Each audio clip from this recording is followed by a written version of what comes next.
marami pang organisasyon ang nagbuklod-buklod, nagsama-sama upang magpakita ng suporta para kay Senator Robin Padilla. Dahil inuulit ko, hindi po kami papayag ng isang Robin Padilla ay 19. Hindi kami papayag na siya ay bastusin at lalong hindi kami papayag na hirakan yung kanyang karapatan. Kami po ay makikipaglaban para sa kanya bilang Muslim. Kami po ay makikitindig ngayon sa kanya bilang Muslim. Kaya kami nagbuklod-buklod, nagbola sa iba't ibang organisasyon, hindi lang dito sa Metro Manila, kundi sa iba pang mga karatig na probinsya para magpakita ng malakas na suporta para sa aming mahal na senador, Senator Robin Padilla. Inuulit ko, hindi po namin papayagan na siya ay kruelyuhan ng kahit sino man. Dahil kami po ay makikipaglaban para sa kanya.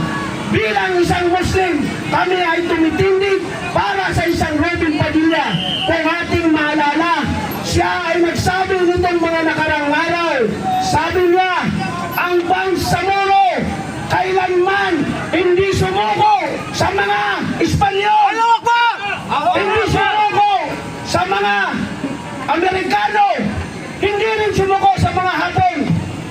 Sa kapwa Pilipino pa kaya. Kaya makikita nyo, kami ay malakas na nakikitindig ngayon. Malakas na nagpapahayag ng suporta upang dipinsahan at proteksyonan ang nag-iisang Muslim na senador na si Robin Padilla. Mga kasama, ibigay ko po sa aking kapatid ang convener ng Protect Senator Padilla Movement na kinabubuan ng napakaraming organisasyon, si Ginoong Asen Candedo. Hello, ya kami dyan. Sunod kayo. Sige, sige. Yes. Takbir! Takbir! Takbir! Assalamualaikum warahmatullahi ta'ala wabarakatuh. Ako po si Kasim Candido, lead convener po ng Protect Senator Padilla Movement. Buo po ang suporta ng mamamayang Moro, ng mamamayang Muslim sa ating kaisa-isang Muslim na senador, na si Senador Robin Padilla. Dahil bago pa man siya naging senador, bago pa man siya pumasok sa politika, matagal na po namin siyang kasama sa pakikibaka, kasama sa pagsuporta, kasama sa pagsulong ng kapakanan ng mamamayang Moro, mamamayang Katutubo at mga ordinaryong Pilipino. Kasama po namin siya na nakipaglaban, na sumulong para sa usaping pangkapayapaan sa Bangsamoro, usaping pangkapayapaan sa Mindanao. Noon pa man sa panahon ng substate, nang sinusulong yung Memorandum of Agreement on Ancestral Domain, ay kasama na po namin si Senador Padilla.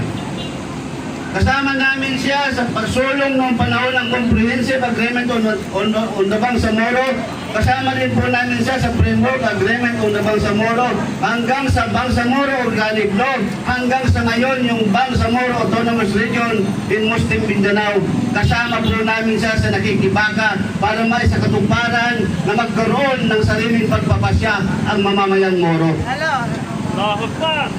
Pero sa kasamayang palad, ang nangyayari ngayon sa BARM ay pinarasubas ng kasalukuyang administrasyon ang legasiya ng nadawang presidenteng nagdaan. Naglagay sila ng kanilang sariling tao na kontrolado nila, hindi magsisilbi sa Bangsamoro. Kaya ang Bangsamoro ay buo ang suporta kay Senator Robin Padilla. Dahil kahit hanggang ngayon ay senador na siya, andun pa rin ang kanyang concern sa BARM. Pangalawa, si Senator Padilla ay kasama rin namin sa nagsusulong ng karapatan at kapakanan ng mga katutubo sa Mindanao at hindi lang sa Mindanao at sa buong bansa. Dahil pinoprotektahan, pinagtatanggol niya ang mga katutubo, ang isyu ng mga katutubo na mayroong pang-aabi sa kanila, katutubo na nakakaranas ng diskriminasyon mga katutubo na ninanakaw ang kanilang mga lupain. Malakas ang boses ng ating Senador Robin Padilla na ipagtanggol ang karapatan, kapakanan ng mamamayang katutubo. At hindi lang mamamayang Bangsamoro at mga katutubo ang kanyang pinagtatanggol, kasama ang tayong mga ordinaryong Pilipino. Patuloy ang kanyang pagtulong sa mga mahihirap. Hindi pa man siya naging politiko, hindi pa man siya tumakbo noong 2022 at naging number 1 senador. Ako mismo saksi dahil lagi namin siya kasama nung panahon kapag merong nasusunugan, merong biktima ng baha, kasama namin siya na pumapasok sa komunidad upang mamahagi ng tulong. Kasama namin siya madalas nung panahon na may pagpupulong para sa Bangsamoro at bigla na lang may lalapit sa kanya na hihingi ng tulong at hindi siya nagdadalawang isip para tulungan ito. Lalo na nung naging senador, ang ating kaisa-isang Muslim senador na si Robin Padilla ay nagkaroon ng makasaysayang batas para sa mga Pilipino. Una dyan yung Eddie Garcia Act para ito sa mga maliliit na manggagawa sa industriya ng pelikula. Pangalawa, yung Philippine Islamic Burial Act. Ito ay para sa karapatan ng mga Muslim na magkaroon ng maayos na libingan na naaayon sa kanilang paniniwala. Isinusulong din ni Senador Padilla ang parehas na pagod, parehas na sahod, ang magkaroon ng national minimum wage, magkaroon ng pantay-pantay na sahod sa buong bansa, hindi lang sa Metro Manila kung hindi sa buong bansa.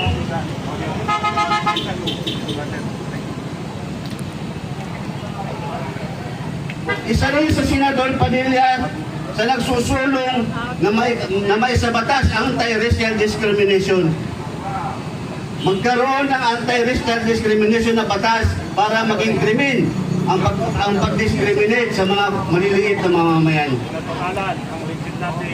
Kaya ang Moro community sa buong bansa ay buo ang suporta at handa ipagtanggol ang kasama namin, si Senator Robin Padilla. Handa ang mga katutubo, ang mamayang Moro at mga ordinaryong Pilipino para siya ipagtanggol. Yun lang po, salamat. Assalamualaikum warahmatullahi ta'ala wabarakatuh. Takbir!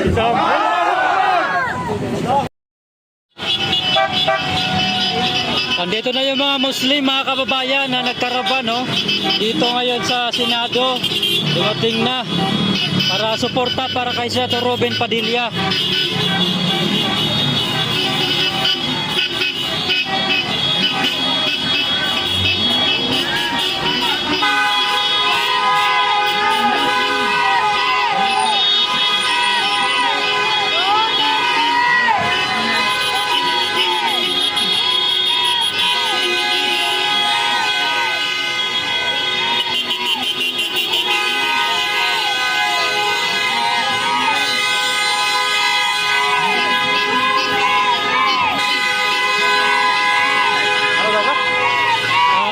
Muslim ito, mga Muslim. Ready na yung pangkarapan, no?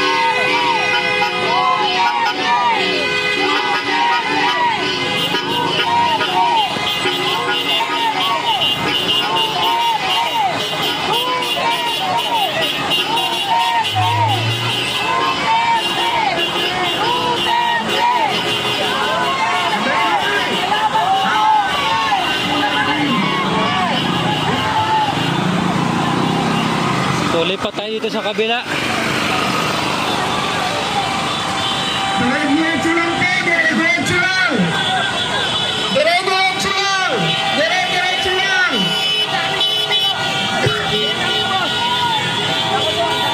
Diretso lang! Ayan!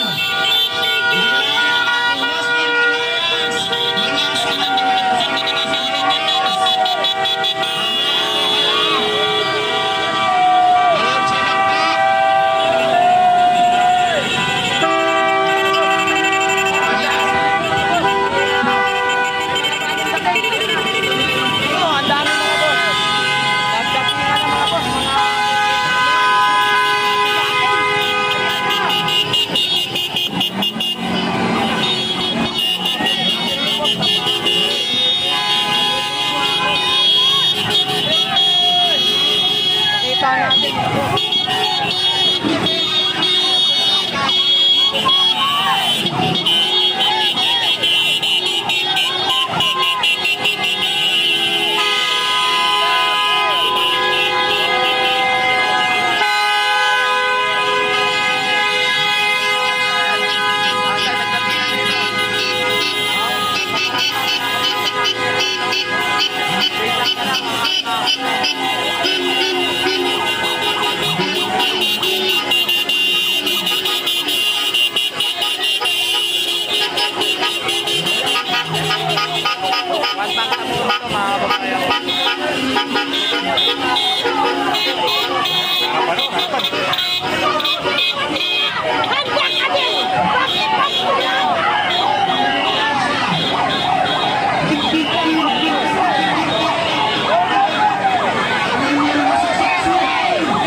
Dito na agad sila, oh. Nakapwesto agad yung mga pulis, mga kababayan, pagdating ng mga Muslim. Muslim Alliance, no? Para ipakita yung suporta para kay Senator Robin Padilla.